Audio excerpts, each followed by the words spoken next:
নেতাজি সুভাষচন্দ্র বসু এবং ডক্টর শ্যামাপ্রসাদ মুখোপাধ্যায় এই দুজনকে নিয়ে এখনকার সোশ্যাল মিডিয়াতে বেশ তুমুল ঝড় উঠেছে। একদলের দাবি শ্যামাপ্রসাদ মুখোপাধ্যায়কে বড় করে দেখাতে গিয়ে নেতাজির মতো মহান নেতাকে ছোট করে দেখানো হচ্ছে।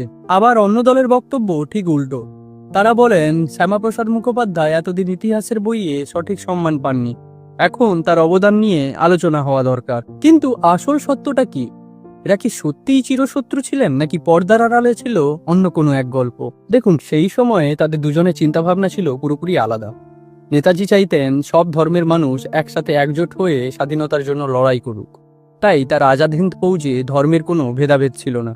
অন্যদিকে শ্যামাপ্রসাদ মুখোপাধ্যায় হিন্দু মহাসভার নেতা হিসেবে তিনি হিন্দুদের অধিকারের উপর কথা বলতেন। 1940 সালের দিকে নেতাজি তো সরাসরি বলেছিলেন যে ধর্মের নামে রাজনীতি আমি মানব না। শ্যামাপ্রসাদ মুখোপাধ্যায় তার ডায়েরিতে লিখে গেছেন যে এই সব ব্যাপারে নেতাজি তাকে রীতিমতো হুঁশিয়ারিও দিয়েছিলেন। কিন্তু রাজনৈতিক লড়াই এক জিনিস আর দেশের স্বার্থ অন্য জিনিস।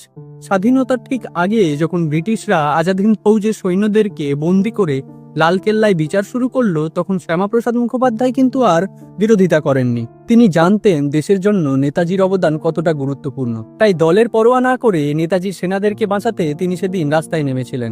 আইনি সাহায্য থেকে শুরু করে টাকা জোগাড় করা সবটাই করেছিলেন তিনি। রাজনৈতিক মতভেদে অমিল থাকলেও দেশের স্বার্থে শ্যামাপ্রসাদ মুখোপাধ্যায় নেতাজির পাশে দাঁড়িয়েছিলেন। আজকে আমরা তাদের মতের অমিলগুলো নিয়ে লড়াই করি, কিন্তু ইতিহাসের এই অজানা দিকগুলো আমাদের অজানাই থেকে গেছে। তারা দুজনেই ইতিহাসের এমন দুই ব্যক্তিত্ব যাদের অবদান এক একজনের কাছে এক এক রকম। তাদের দুজনেরই দেশের জন্য অবদান একেবারে অন্যরকম, তাই তাদের মধ্যে তুলনা না করাই ভালো। আজকের ভিডিও এই পর্যন্ত, আর এরকমই ইতিহাসের অজানা কথাগুলো জানতে আমার চ্যানেলটিকে এখনই সাবস্ক্রাইব করো।